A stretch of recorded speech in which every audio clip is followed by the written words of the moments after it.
Приехала очередная 85-очка с проблемкой. Сейчас покажу.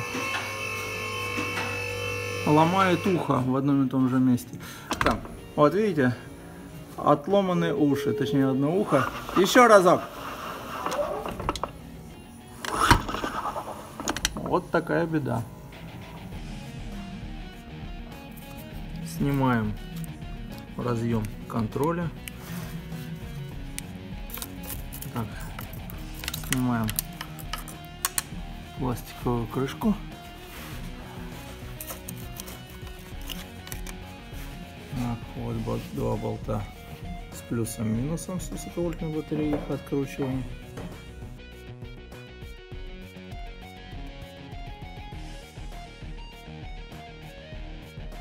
Снимаем суппорт. Сливаем охлаждающую жидкость.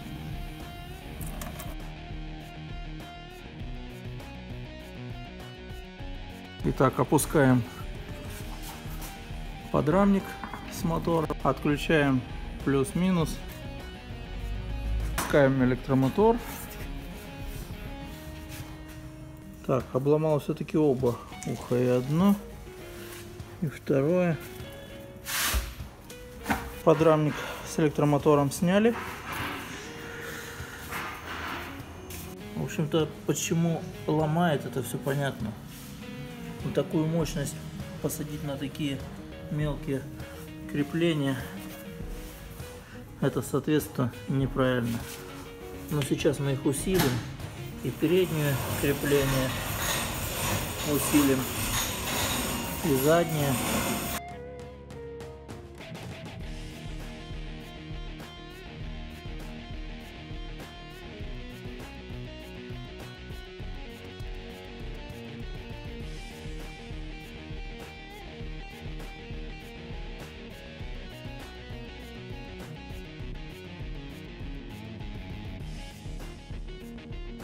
За счет конструктивной недоработки креплений электромотора ломаются крепления.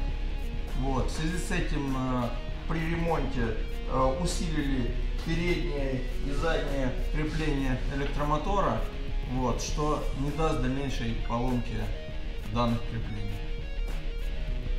Так, усиленное крепление электромотора. Осталось установить электромотор, собрать подвеску, ну и ставить подрамник, естественно, на место. Итак, поставили на место.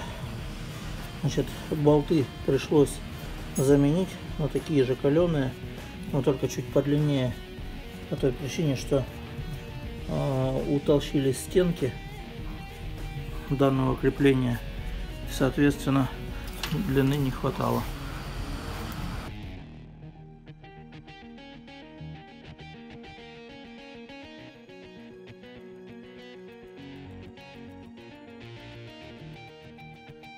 Итак, ходовку установили с электромотором.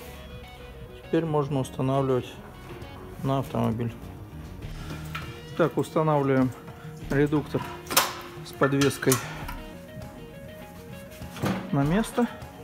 Мотор стоит на месте с подвесочкой. Теперь можно все остальное подключать, подсоединять.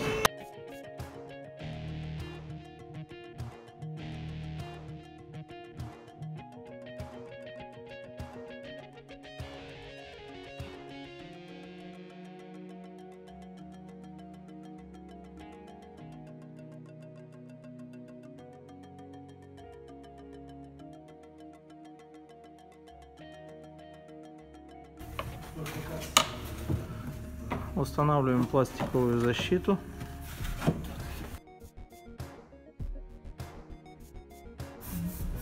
Осталось установить колеса.